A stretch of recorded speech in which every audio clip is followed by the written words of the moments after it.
At part 2 in listening, and hopefully after this lesson you will have everything that you can apply to your life right now and hopefully get 10 out of 10 in listening IELTS part 2. Hop, bugun part 2 ni ko'rib chiqamiz. Umumiy ma'noda asosiy qismlarga to'xtalishga harakat qilaman. Hop, xuddi o'tgan safargidaqa steplar juda ham o'xshash. Birinchi stepda test formati bilan o'zimiz familiarize bo'lishimiz kerak. Ya'ni bu uchun 1-2 kun vaqt ajratishimiz mumkin. Part 2da farqli jihati ko'pincha monolog bo'ladi yoki ayrim paytda dialog bo'lishi ham mumkin. Social contextdagi dialog yoki monolog bo'ladi. Ya'ni bitta inson qanaqadir jamoaviy jamiyatga tegishli bo'lgan mavzularda speech qilishi mumkin, talk qilishi mumkin, kimlardir discussion qilishi mumkin. So that's what's going to be in part 2. Ko'p common savol turlari, multiple choice juda ham common. Part 2da short answers kelib qolishi mumkin, sentence completion kelishi mumkin, ayrim holatlarda matching savollar ham kelishi mumkin. So let's take a look. Part 1 bilan part 2 ni yaxshi tomoni, ular akademik bo'lmaydi va ularni odatiy practicelar bilan o'stirish juda ham oson.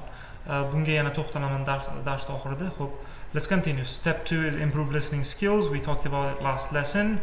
If you haven't watched the last video, I'm going to put a link of that video in this one so you can watch and check it out.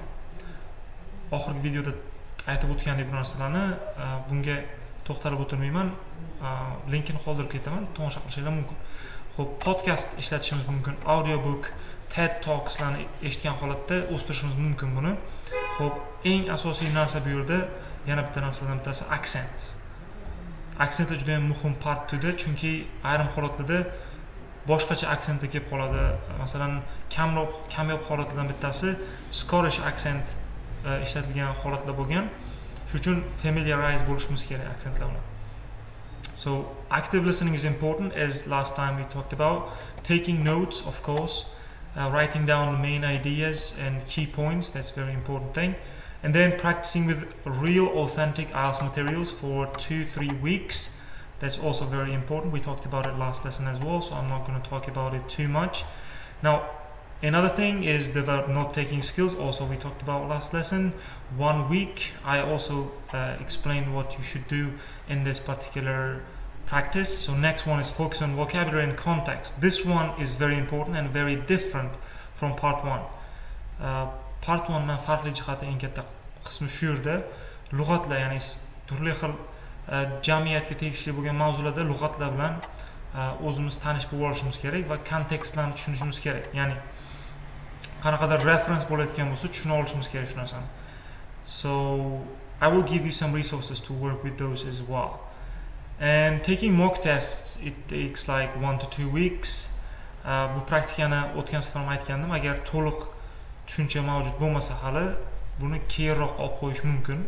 Sal keyinroq surish mumkin. That's fine. Agar praktika qilib ko'raman deydigan bo'lsangiz, demak unda mock test topshirishingiz mumkin to'liq.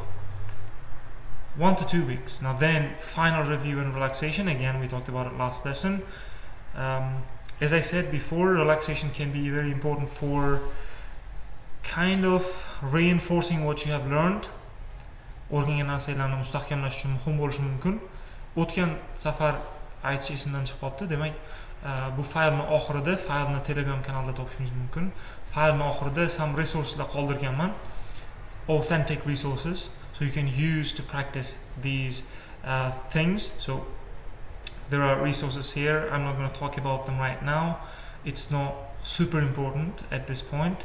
If you want to use these sources, you can go to my Telegram channel, which will be linked below, and find this file. Telegram kanaldan fayl topishingiz mumkin bo'ladi.